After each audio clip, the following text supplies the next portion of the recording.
Hi friends, welcome back to our channel. நம்ம சேனலில் subscribe பண்ணாதவங்க சப்ஸ்கிரைப் பண்ணிக்கோங்க. மறக்காமல் லைக் பண்ணி சப்போர்ட் பண்ணுங்கள். நாளைக்கான எபிசோடில் என்ன நடக்குது பார்த்தீங்கன்னா, சாரதா ஸ்வேதா கிட்டே இன்னும் ஒரு வாரத்துக்குள்ளே ஆதிக்கிட்டே நான் உண்மையை சொல்ல போகிறேன் அப்படின்வாங்க. அதை கேட்டு ஸ்வேதா வந்துட்டு, மாமாவுக்கு மட்டும் இந்த விஷயம் தெரிஞ்சால் என்ன நடக்குன்னு உங்களுக்கு தெரியாது அத்தை அப்படின்னு வந்து கேட்பாங்க. அதுக்கு சாரதா வந்துட்டு, பரவாயில்ல, ஆதிக்கு இந்த உண்மை தெரிஞ்சு அவன் எனக்கு என்ன தண்டனை கொடுத்தாலும் அதை ஏற்றுக்கிறேன். இதுக்காக தினம் தினம் பயந்துட்டு என்னால் வாழ முடியாது அப்படின்னு கோவமாக பேசிட்டு அங்கேருந்து போயிடுவாங்க. நெக்ஸ்ட் சீனில் பார்த்தீங்கன்னா, ஆதி பெட்லேருந்து கஷ்டப்பட்டு எழுந்திருப்பாங்க. அப்போ பாரதி போயிட்டு, என்ன ஆதி, உங்களுக்கு அடிபட்டிருக்கிறத நீங்கள் மறந்துட்டீங்களா, என்கிட்ட சொல்லக்கூடாதா, சரி இந்தாங்க காஃபி குடிங்க அப்படின்னு வந்து கொடுப்பாங்க. அதை கேட்டால் ஆதி வந்துட்டு, என்னது பெட் காஃபி அப்படின்னு வந்து கேட்பாங்க. உங்களுக்கு உடம்பு நல்லாகிற வரைக்கும் தான் இதெல்லாம், அதுக்கப்புறம் நீங்கள் எப்பவும் போல் இருந்துக்கணும் சரியா அப்படின்னு வந்து பேசிகிட்டு இருக்கும்போது தமிழ் வந்துட்டு, குட் மார்னிங் பா அப்படின்னு வந்து சொல்லுவாங்க. உடனே பாரதி வந்துட்டு, என்னடி இன்னும் நீ ஸ்கூலுக்கு ரெடி ஆகலையா அப்படின்னு வந்து கேட்பாங்க. உடனே தமிழ் வந்துட்டு, என்னம்மா அப்பாவுக்கு உடம்பு சரியில்லை, நான் எப்படிம்மா வந்து ஸ்கூலுக்குலாம் போவேன், நான் தான் அப்பாவை கவனிச்சுக்க போகிறேன், நீங்கள் என்ன பண்ணுறீங்க, அப்பாவுக்கு தேவையான எல்லாத்தையுமே பண்ணி கொடுங்க, நான் வந்து அப்பாவை நானே பார்த்துக்கிறேன் அப்படின்வாங்க.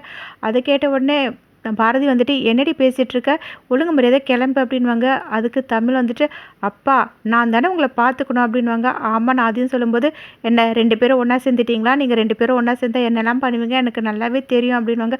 அப்போ தமிழ் வந்துட்டு, சரிம்மா கோச்சிக்காதம்மா, நான் சொன்ன மாதிரி நீங்கள் வந்துட்டு தேவையானதெல்லாம் பண்ணி கொடுங்க, அப்பாவை நான் தான் இன்றைக்கி கவனிச்சிக்க போகிறேன்.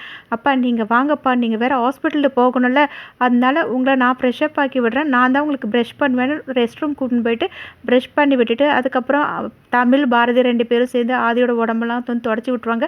அதுக்கப்புறம் தமிழ் தான் பார்த்தீங்கன்னா ஷர்ட் போட்டு விட்டு கையெல்லாம் மடிச்சு விட்டு, அப்பா உங்களுக்கு நான் தலைவாரி விட்டுருக்கிறது எப்படி இருக்குது அப்படின்னு வந்து கேட்பாங்க. சூப்பராக இருக்குது தமிழ் அப்படின்னு வந்து ஆதி சொல்லுவாங்க. அப்போ பாரதி வந்துட்டு, அதானே இந்த மாதிரி நீங்கள் தலை இது வரைக்கும் வாரினதே இல்லாத மாதிரி அப்பா உங்கள் பொண்ணு பண்ண ஒன்று சூப்பராக இருக்கா அப்படின்வாங்க. அதை கேட்டால் ஆதி வந்துட்டு, பின்ன என்ன என் பொண்ணுன்னா சும்மா வா அப்படின்னு வந்து சொல்லிட்டு இருப்பாங்க. தமிழ் ஆதியை ரெடி பண்ணிவிட்டு அப்படியே திருஷ்டி சுற்றி போட்டுட்டு, சூப்பராக இருக்கீங்கப்பா அப்படின்வாங்க. அப்போ பாரதி வந்துட்டு, சரி வாங்க நம்ம சாப்பிட போகலாம், நம்ம ஹாஸ்பிட்டலுக்கு வர கிளம்பணும்னு சொல்லிட்டு 2 பேரையும் கூப்பிட்டு வந்துட்டு, ஒரு 10 நிமிஷம் நீங்கள் டைனிங் டேபிளில் வெயிட் பண்ணுங்கள், நான் போய் உப்புமா செஞ்சு கொண்டு வரேன் அப்படின்னு வந்து சொல்லுவாங்க.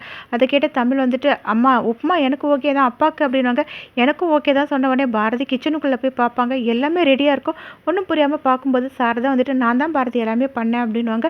அதை கேட்ட உடனே பாரதி, ஏம்மா நான் பண்ணியிருக்க மாட்டேன்னா அப்படின்வாங்க. அதுக்கு சாரதா வந்துட்டு, நீ தான் ஆதியை கவனிச்சுக்கிறல, உங்களுக்காக தான் நான் டிஃபன் பண்ணியிருக்கேன், நீ வா நான் உனக்கு பரிமாறுறேன் அப்படின்னு வந்துட்டு பாரதியை கூப்பிட்டு ஒரு வந்துட்டு டைனிங் டேபிள் எல்லாத்தையும் வச்சுட்டு இருப்பாங்க. தமிழும் அதையும் ஒரு மாதிரி பார்த்துட்டு இருப்பாங்க. அப்போ சாரதா வந்துட்டு, என்ன அப்பாவும் பொண்ணு ஒரு மாதிரி பார்த்துட்டு இருக்கீங்க, ஏன் நான் சமைக்கக்கூடாதா அப்படின்னு வந்து கேட்பாங்க. அது கேட்ட ஆதி வந்துட்டு, இல்லைம்மா நீங்கள் ரொம்ப நாள் ஆயிடுச்சுல சமைச்சு, அதனால தான் அப்படின்னு வந்து சொல்லிட்டு இருப்பாங்க.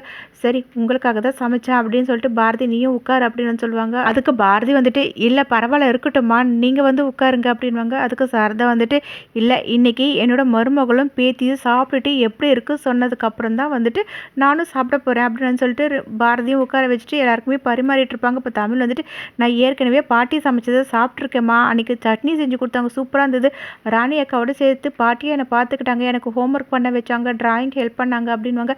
அதை கேட்ட உடனே ஆதிக்கு ரொம்பவே சந்தோஷமாக இருக்கும். அப்போ பாரதி வந்துட்டு, அம்மா நீங்களும் உட்காந்து சாப்பிடுங்க அப்படின்னு வந்து சொல்லுவாங்க. சரின்னு சொல்லிட்டு சாரதாவும் கூட உட்காந்துட்டு எல்லாருமே ஜாலியாக பேசிட்டு சாப்பிட்டுட்டு இருப்பாங்க. அப்போ பாரதி வந்து சாரதா கிட்ட, இதெல்லாம் எதுக்குமா நீங்கள் பண்ணிட்டு கஷ்டப்பட்டுட்டு, நானே பண்ண மாட்டேனா அப்படின்னு வந்து கேட்பாங்க.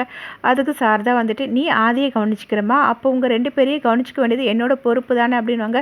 அதை கேட்ட உடனே பாரதியை எதுவுமே சொல்லாமல் அமைதியாக இருப்பாங்க.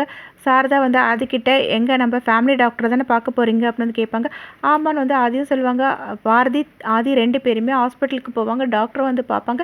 டாக்டரும் வந்து செக் பண்ணிவிட்டு, இப்போ நீங்கள் நல்லா தான் இருக்கீங்க, நீங்கள் வந்து மெடிசன்லாம் எடுத்துக்கோங்க, உங்களுக்கு ஹார்ட் ப்ராப்ளம் இருக்கிறது ஞாபகம் இருக்குல்ல அப்படின்னு சொல்லுவாங்க. அதை கேட்ட ஆதி வந்துட்டு, அதெல்லாம் ஞாபகம் வச்சுக்கிறதுல டாக்டர், போகிற போக்கில் வந்துட்டு அப்படியே வாழ்ந்துட்டு போக வேண்டியதுதான் அப்படின்னு சொல்லிட்டு இருப்பாங்க.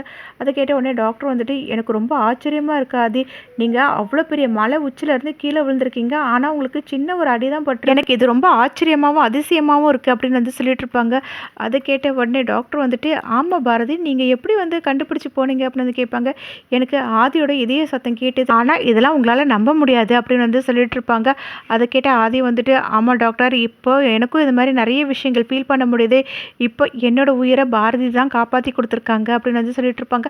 அதை கேட்ட உடனே டாக்டரும் வந்துட்டு மனசுக்குள்ளேயே, பின்ன இதெல்லாம் உங்களுக்கு தெரியாமல் எப்படி இருக்கும் அப்படின்ற மாதிரி நினச்சிட்டு இருப்பாங்க.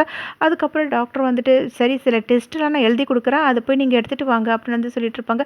அதை கேட்ட உடனே பாரதி வந்துட்டு சரிங்க டாக்டர், நான் வந்துட்டு லேப் காலியாக இருக்கான்னு பார்த்துட்டு வரேன்னு சொல்லுவாங்க. ஆதி வந்துட்டு சரிங்க பாரதி நீங்கள் போங்க, நான் டாக்டர் கிட்ட பேசுகிறேன்னு சொல்லுவாங்க.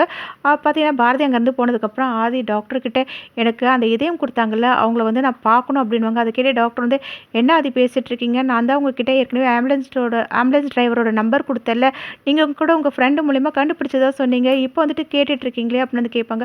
அதை கேட்ட உடனே ஆதி இல்லை அவங்கள நான் பார்க்க முடியாமல் போயிடுச்சு, அவங்களால தானே நான் இப்போ உயிரோடவே இருக்கிறேன், எனக்கு இன்னொரு வாட்டி உயிர் கொடுத்தது பாரதி, அதனால் அவங்கள நான் பார்த்துட்டு நன்றி சொல்லணும்னு நினைக்கிறேன் அப்படின்னு சொல்லுவாங்க. அதை கேட்ட டாக்டர் வந்துட்டு அதான் உன் பக்கத்துலேயே இருக்காங்களே இதயம் கொடுத்தவங்களோட ஒய்ஃப் அப்படின்னு வந்து நினச்சிப்பாங்க. அப்போ ஆதி வந்துட்டு ப்ளீஸ் டாக்டர் எனக்கு ஹெல்ப் பண்ணுங்களேன் அப்படின்னு கேட்கும்போது டாக்டர் வந்துட்டு இந்த பாருங்கள் இதெல்லாம் வந்துட்டு பண்ணவே கூடாது, இதால் தேவையில்லாமல் இல்லீகலாக வந்து நான் மாட்டிக்க வேண்டியதாக வரும் அப்படின்வாங்க. அதுக்கு ஆதி வந்துட்டு இல்லை நீங்கள் நம்ம குடும்ப டாக்டர் தெரிஞ்சவர்ன்றதுனால தான் கேட்குறேன் அப்படின்வாங்க. அதுக்கு டாக்டர் செம்மையாக டென்ஷன் ஆகிட்டு இல்லை இதால் தேவையில்லாத பிரச்சனை வரும், நான் உங்களுக்கு ஏற்கனவே ஹெல்ப் பண்ணிவிட்டேன், திரும்ப இதை பற்றி பேசாதீங்க, எனக்கு தெரிஞ்ச ஒருத்தவங்க டிஸ்சார்ஜ் ஆக போகிறாங்க, நான் போய் பார்த்துட்டு வரேன்னு சொல்லிட்டு டாக்டர் வெளியே வந்துடுவாங்க. அப்போ ஆதி வந்துட்டு என்ன டாக்டர்கிட்ட இதை பற்றி பேசினாலே எப்பவுமே டென்ஷன் ஆகுறாரு, இதில் வேறு எதனா விஷயம் இருக்குமோ அப்படின்னு வந்து யோசிச்சுட்டு இருப்பாங்க. இங்கே டாக்டர் வந்து அறிவுக்கு கால் பண்ணுவாங்க.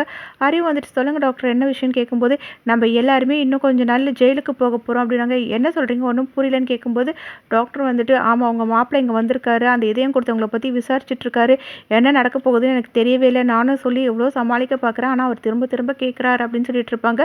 பார்த்தீங்கன்னா கரெக்டாக ஆதியம் வெளியே வந்துட்டு இருப்பார். இப்படி இந்த எபிசோட் எண்ட் ஆகும். நெக்ஸ்ட் எபிசோடில் என்ன நடக்கு தெரிஞ்சுக்க நம்ம சேனல் லைக் பண்ணுங்கள், ஷேர் பண்ணுங்கள், மறக்காமல் சப்ஸ்கிரைப் பண்ணிக்கோங்க. தேங்க்யூ.